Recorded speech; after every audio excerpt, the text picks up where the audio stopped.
Hello and welcome back. Did you ever wonder how the machines talk with each other? In the real time scenario, we are provided with multiple environment, the development environment, testing environment, production environment, and there would be many scenarios where we need to exchange files across server.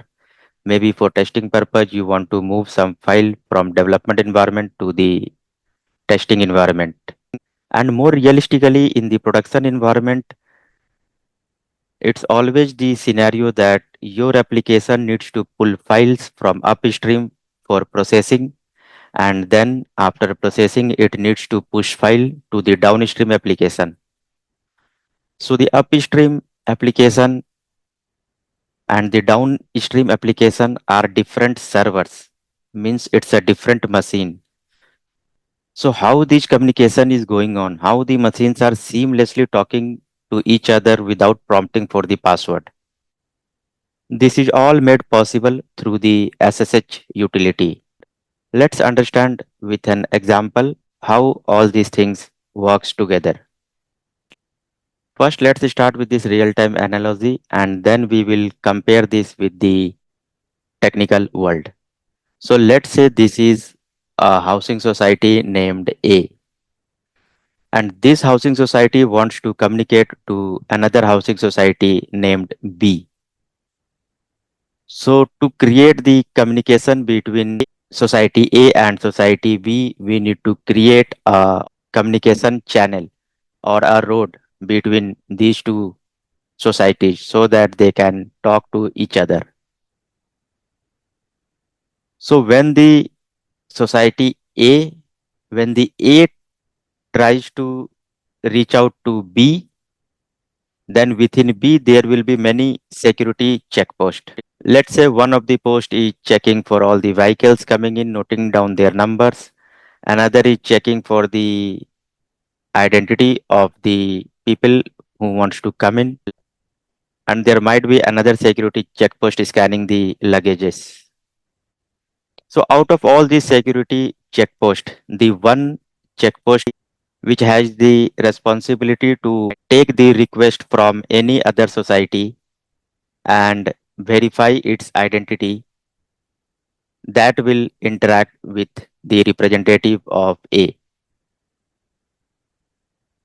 And then it will confirm the identity of A that it is really coming from the housing society A.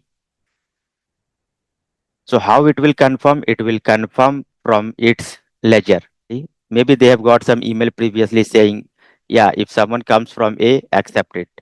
This is exactly how the machines also talks in real world. To consider this housing society A as a physical server, the Cloud Shell server, the Cloud Shell editor machine, and the housing society B another VM instance, a different machine.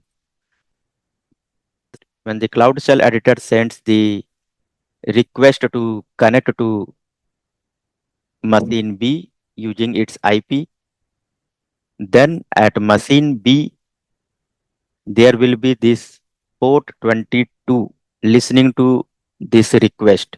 So port 22 is similar to the security checkpost in the society who is there to interact with the representative of A and confirm its identity. So this port 22 is listening to the request. After listening the request, now it is up to society B, the virtual machine instance, to decide if it is going to permit the communication from machine A or not. So for this authentication, how it works, the virtual instance machine is going to go back to one of its ledger file, which is called authorized keys. The file name is authorized keys, and it is going to check there if there is any public key which represents machine A, which is the Cloud Shell editor, if it is already present in its authorized key file or not. So when machine A sends the request under the hood, it brings the public key to the machine B. So the public key brought from machine A And if the same public key is present in the authorized key file in the machine B, it means that the authentication is successful, and Cloud Shell Editor, which is machine A in this example, is allowed to seamlessly, without asking for password, can communicate with machine B, which is the virtual machine instance. So this is how it works in theory, and in the next tutorial, let's see it in action.